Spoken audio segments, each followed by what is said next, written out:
Neste segundo bloco, nós vamos continuarmos conversando com o Fernando Bastos e ele vai justificar para nós a ideia de que ele lançou um livro justamente ligado à temática religião, né? Por que escrever Teofonia? Essa ideia surgiu no começo dos anos 90 já. Aliás, no final dos anos 90. Conforme eu havia falado, eu sempre gostei de ler e um dos assuntos que me chamou muita atenção foi a leitura de livros religiosos, Bíblia, Alcorão, os textos hindus. Isso me chamou a atenção de ler também livros de filosofia, porque estava muito curioso para saber o que as outras religiões falavam sobre Deus, sobretudo os filósofos, que visão que eles tinham. Eu era ainda católico e tinha uma visão que a minha doutrina explicava. Quando eu li todos esses livros, eu percebi que cada religião desenvolve uma teoria, uma visão de Deus diferente da outra. Lógico, eu sempre estava pensando assim, as outras estão erradas e a minha religião que é certa. Isso, a princípio, é uma arrogância de todo religioso achar que só ele sabe o que Deus é. Quando, na verdade, eu acho que Deus é um só e todas as religiões, a princípio, acreditam no mesmo Deus. O problema é que os homens, ao longo dos tempos,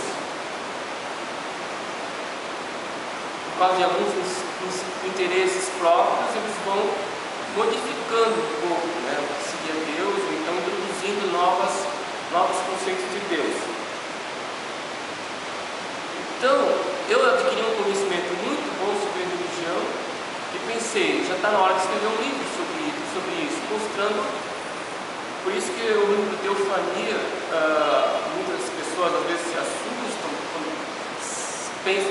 quando conhecem um pouco a sinopse do livro, mas não é um discurso ateísta, pelo contrário, mostra um Deus possível, mas que ao longo dos séculos a imagem de Deus, o nome de Deus foi usado nem sempre para o bem, mas muitas vezes para justificar guerras, preconceito contra as minorias e perseguições a muitos povos. Então isso que eu tentei mostrar no livro, sabe? Uma visão mais holística de Deus, meio que uma visão meio do filósofo Spinoza, que era um filósofo judeu.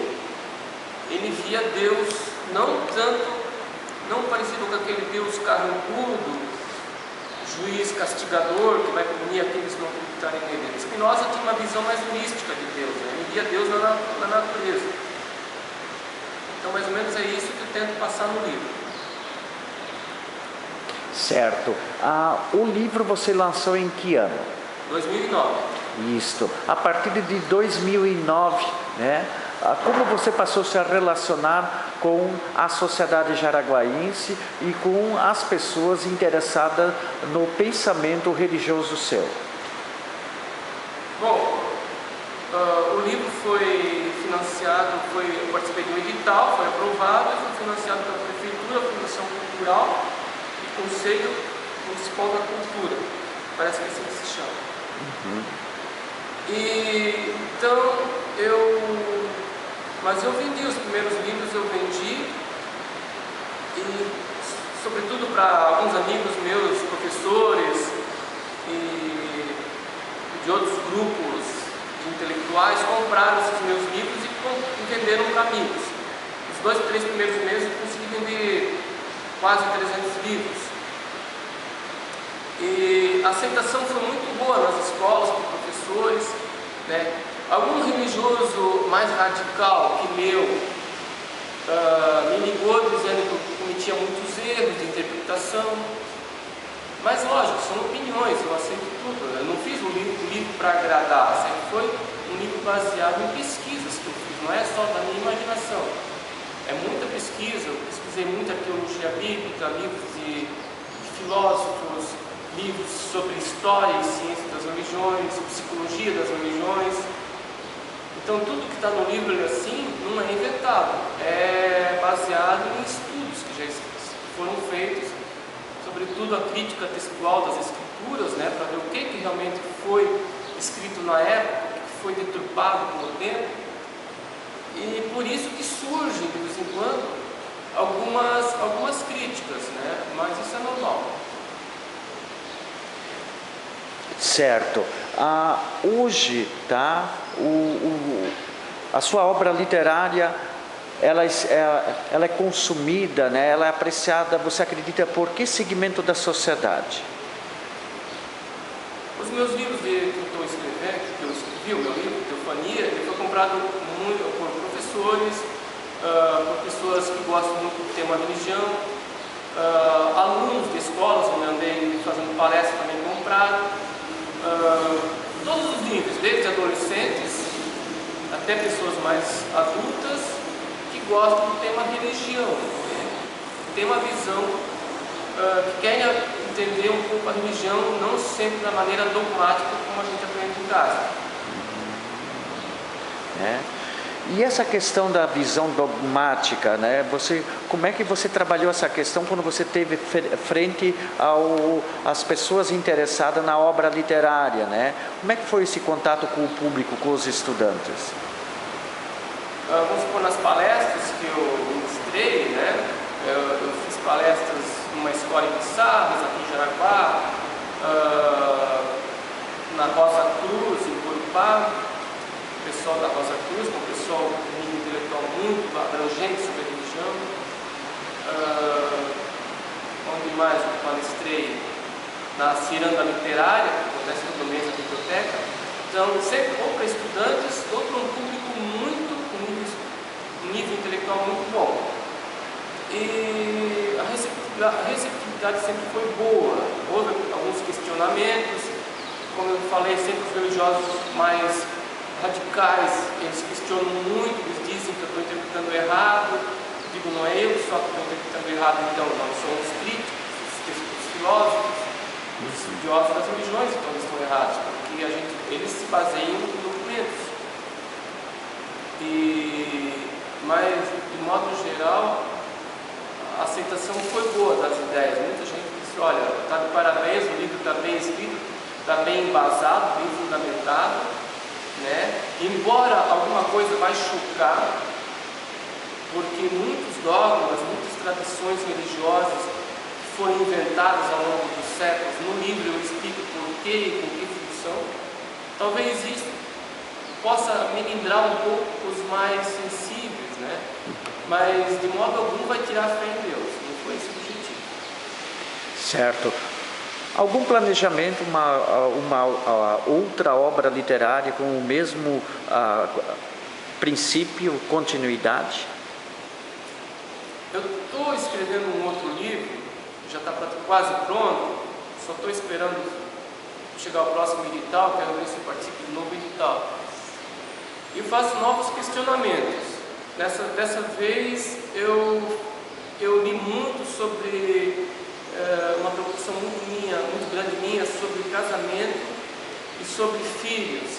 Eu vejo que os índices de divórcio são muito grandes em todas as partes do mundo e a educação dos filhos está muito errada. Eu vejo isso lendo livros de psicólogos, de educadores. Então, nesse novo livro, eu criei um personagem que ele vai falar sobre, além desses dois temas, casamento e filhos, né, por que está dando tanto errado, porque tem tantas famílias se desestruturando, e também a religião, continua falando sobre a religião. Então são esses três temas que eu vou abordar no próximo livro: religião, casamento e filhos, onde ele vai explicar, né, todo o processo, as partes negativas e positivas dessas instituições e o que fazer para melhorar a convivência entre religiosos, a convivência entre casais e a convivência entre pais e filhos. Certo. Você faz pesquisa de entrevista oral, você entrevista as pessoas para ter a visão a respeito da temática? Bastante. Fiz isso antes de terminar de escrever o Teofania. O Teofania eu comecei a pesquisar e escrever paralelamente em 1999. Quer dizer, 2009 para 2009 foram 10 anos de pesquisa e escrevendo. né? Foi bastante pesquisa, né? Bastante entrevista com pessoas, mais ou menos umas 15 pessoas eu entrevistei, ia na casa, ou eles me passavam por e-mail, né, que estavam achando de alguns trechos do livro, né? Então, ali já pude ver mais ou menos que vinha isso, sabe? Alguns me falaram, cuida que você está mexendo no vespeiro. Isso foi uma frase que me ficou bastante forte na minha memória. Outra disse, você vai abalar a fé das pessoas. E outra disse, você não devia questionar a religião, cada um tem a sua, né? E eu disse para ela, eu concordo que a gente não deve questionar a religião, deve respeitar a fé de todos, desde que essa fé não traga prejuízo para mim e para os outros. Um exemplo rápido, eu não posso respeitar a fé de um religioso que acredita que colocando dinamites em volta do corpo, vai explodindo os outros, vai ganhar o céu, onde vão estar 72 belas virgens esperando por ele no céu. Essa é uma doutrina que é explicada no islamismo. Eu não posso concordar também com a prática da excisão feminina, que também é uma prática usada muito pelos islâmicos e alguns povos cristãos da África. E eu também não posso concordar com a proibição ao uso do preservativo, que foi muito tempo proibido pelo Vaticano. A gente sabe que, por causa dessa proibição, muitos povos que seguem à risca as doutrinas do Vaticano deixavam de usar camisinha quando a AIDS estava se alastrando pelo mundo, sobretudo nos países africanos, onde lá eles seguem mais rigidamente, né? A AIDS lá, os números são assombrosos. Porém, graças a Deus, em 2010, depois de fortes pressões de grupos religiosos e de grupos ligados a ONGs humanistas, o Papa decretou que a camisinha pode ser usada. Ela foi liberada a partir de 2010 pelo Papa Ratzinger só em casos quando o caso é muito forte que exige a prevenção contra doenças. Mas, enfim, ele conseguiu, depois de forte pressão, liberar a camisinha. Tá certo, então. E a sua mensagem para os seus leitores que apreciam o seu trabalho literário? A mensagem que eu passo é que, especificamente sobre o livro Teofania, é que é um livro que vai trazer uma outra visão do mundo. Para entender o mundo atual, é importante entender as religiões. Toda a nossa moral que a gente segue hoje, né, a nossa ética, tem muita influência das religiões. Queira ou não, tem. Mesmo aquelas pessoas que nunca abriram uma Bíblia, elas têm muitos preconceitos, fazem muitas coisas boas, às vezes muitas coisas más, porque estão sob influência de doutrinas antigas. Então, a mensagem que eu dou é que quem puder ler o livro, não só esse, mas mais livros sobre religiões que estão aparecendo, para as pessoas não ficarem bituladas apenas no aquilo que a gente aprende em casa, na infância, né? Então tá certo, Fernando, nós agradecemos, né, a sua contribuição como pensador e fomentador de ideias, né, contemporâneas, que é um assunto bastante hoje abordado, questões da religiosidade. Então, parabéns pelo trabalho. Obrigado, obrigado pelo convite e pelo espaço.